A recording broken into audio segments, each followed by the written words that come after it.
Hola chicos, les habla el profesor Osmer Parabavire del equipo de Acadia y Data Academy, continuando con la ronda de ejercicios resueltos correspondientes a la sección de listas en esta parte del curso que trata sobre estructuras de datos en Python.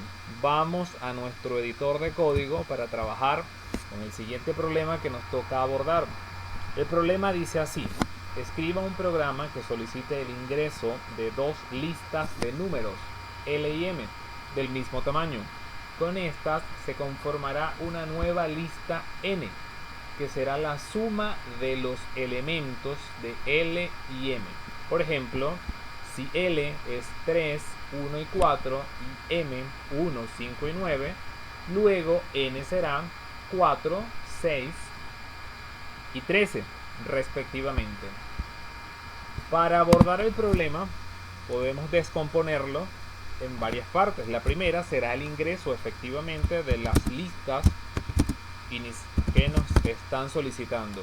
Para poder ingresar las listas, una forma de hacerlo es utilizar la función eval, que nos permite considerar el ingreso de las variables como el tipo de datos que están ingresando, es decir, en este caso como listas.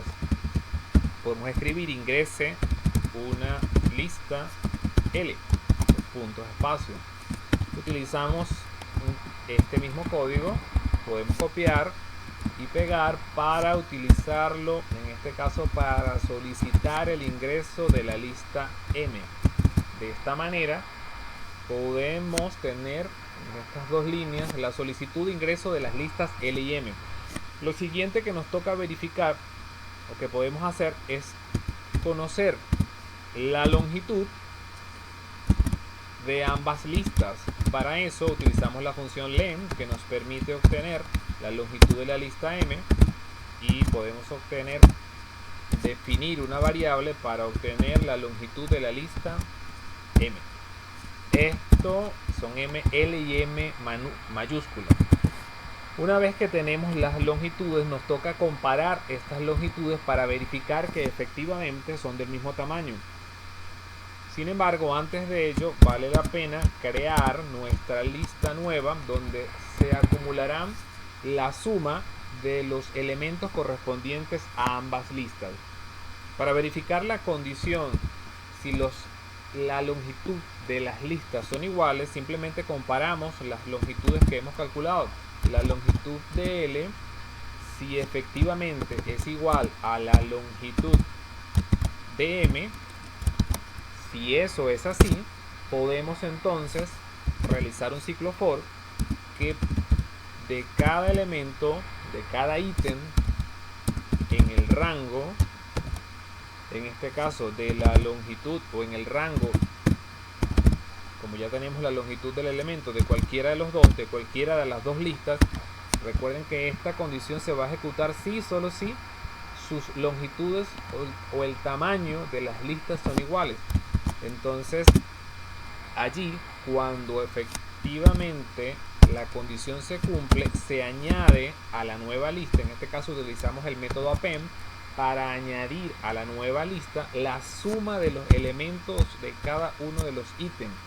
Es decir, de la lista L, el primer elemento que estamos valorando lo vamos a sumar con el primer elemento de la lista M, y eso va a conformar mi nueva lista.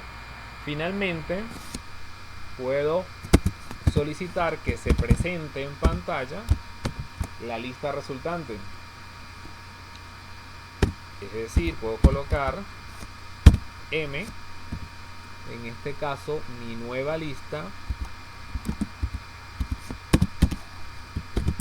la nueva lista es, y coloco dentro de las llaves la lista nueva. Cuando esto sucede, estas líneas suceden o se ejecutan si solo si las listas que ingresaron L y M son del mismo tamaño. En el caso que no lo sean, podemos agregar la condición else y presentar un mensaje que muestre en pantalla que las listas no son del mismo tamaño. Vamos a verificar nuestro código, corremos, ingresamos una primera lista con 1, 2, 3. Ingresamos nuestra segunda lista, vamos a colocarle 3, 3 y 3, por ejemplo. Y efectivamente nuestra lista nueva es la sumatoria de los elementos de las dos listas previas. Esto ocurre si el tamaño de las listas son iguales. Vamos a correr de nuevo el problema y vamos a verificar qué ocurre cuando las listas no son del mismo tamaño. Vamos a ingresar 1, 2, 3 en la lista L y en la lista N ingresamos 2, 3. Las listas no son del mismo tamaño. Es muy importante siempre recordar validar la condición que nos están solicitando y en caso que no se cumpla, por eso utilizamos el else, presentar un mensaje. En todo programa siempre es una condición importante o es una regla, una buena práctica validar la condición correcta, normal del flujo de trabajo y la condición cuando no ocurre lo que nos están solicitando. De esta manera queda resuelto el problema número 2 de esta tanda de ejercicios. Nos vemos en el siguiente video.